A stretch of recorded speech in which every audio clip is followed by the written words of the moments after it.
यहाँ चाहिँ हामी चाहिँ आज एकदम झोलुङ्गे पुलमा घुम्न आएको छौँ। एकदम भिड छ, तपाईँहरू देख्न सक्नुहुन्छ।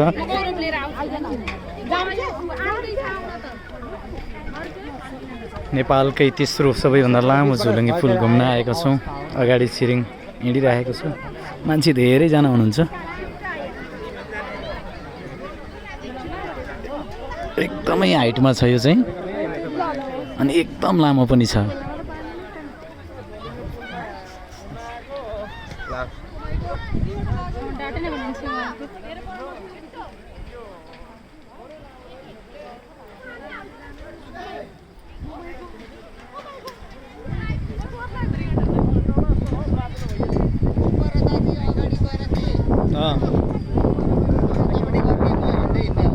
ल मान्छे पर जा हैन एकदम लामो छ झोलुङ्गे पुल, घुम्न आएको छौँ आज।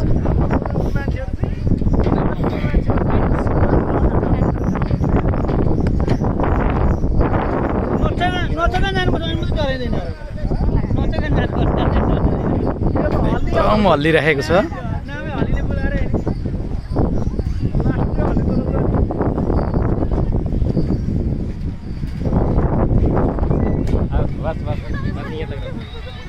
एकदम हल्लिरहेको छ यो पुल चाहिँ आज, एकदम लामो पनि छ। मान्छे धेरैजना हुनुहुन्छ यहाँ टिकटक बनाउने, भिडियो बनाउने। हामी पनि घुम्न आएको छौँ।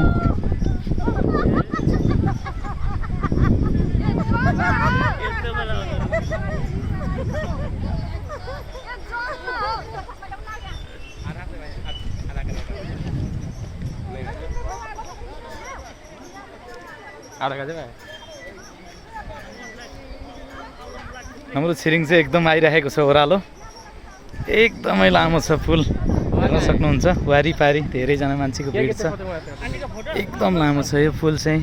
आज हामी घुम्न आएका छौँ। यहाँ हेर्नुहोस्, टिकटक बनाउनेहरू हुनुहुन्छ, फोटो खिच्नेहरू हुन्छ। यहाँ तल खोला पनि हेर्न सक्नुहुन्छ तपाईँहरूले। एकदमै राम्रो भ्यू हेर्न पाइन्छ यहाँबाट। निला निला पहाडहरू हेर्न सक्नुहुन्छ। त्यही पहाडबाट बगेर आएको यो सानो नदी खोला पनि हेर्न सक्नुहुन्छ। हेर्नुहोस् त हाम्रो देश कति राम्रो छ, प्राकृतिक सम्पदाको भरिपूर्ण छ।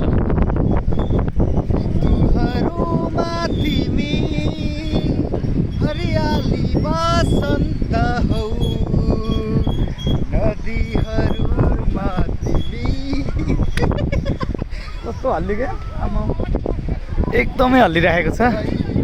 राजेशहरू पनि आइरहेको छ पछाडिपट्टि। राजेशहरू आउनु है, यिनीहरू सबैजना हाम्रो साथीहरू एकदम आइरहेको छ। पुल पनि एकदम हल्लिरहेको अवस्था छ। हाई राजेशजी, के छ खबर? एकदम ठुलो, ठिक छ, ठुलो। हाम्रो केटाहरू आउँदैछन् है, हल्लाउनु मिल्दैन है, घोप्टिन्छ नि फेरि। धेरै मान्छेको भिडमा त घप्पै घोप्टिन्छ नि, कराउँछन् क्या। बिस्तारी बुनु, बिस्तारी लडिन्छ, बिस्तारी है गाइजहरू। देखो न गाइज, देखो न भन्थ्यो एउटाले त्यस्तै।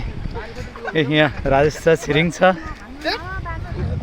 अनि एकदम हल्लिरहेको अवस्था